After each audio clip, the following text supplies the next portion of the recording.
This is part two to Frank Joy Valdez. Now, when anybody arrives at Florida State Prison, you usually arrive in the middle of the night.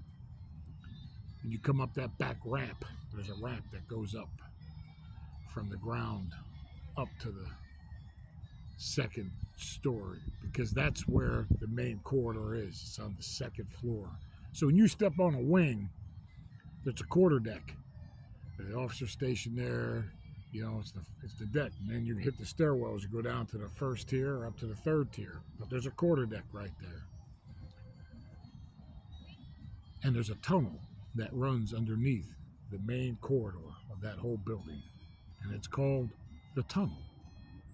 And that's where they kept the caskets for the death row guys, because that first floor and Q wing was where the electric chair was at, and not far away from that, the tunnel doors opened on that end, and that's where they kept a lot of caskets for the dead.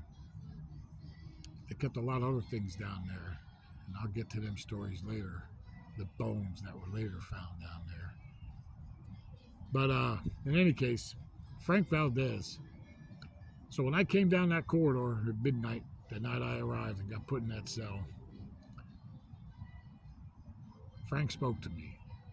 And we started to talk, and he told me how to talk on the floor, and I learned.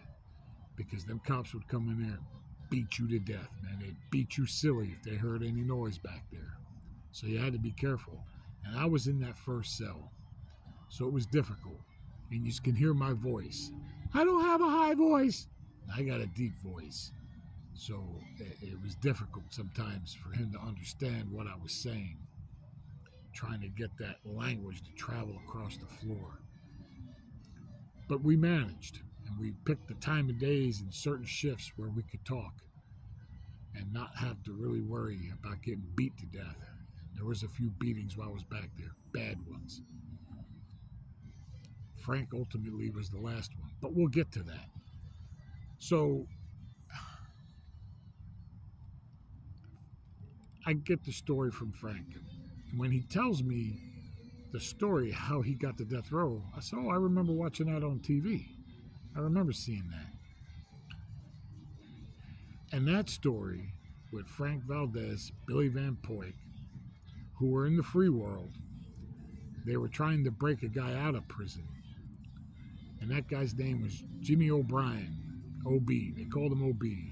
Out of Boston. He was a Boston burglar. Had 80 years or whatever. He had a stack of time for burglaries. Because Florida doesn't play with burglaries down here. They will career you in a New York second and give you life for burglaries. You can stick your arm through the open window of a car and it's burglary. So Jimmy was well liked and well respected, and he was very, very smart. And he was one of my mentors in the law library. Yeah, Jimmy was.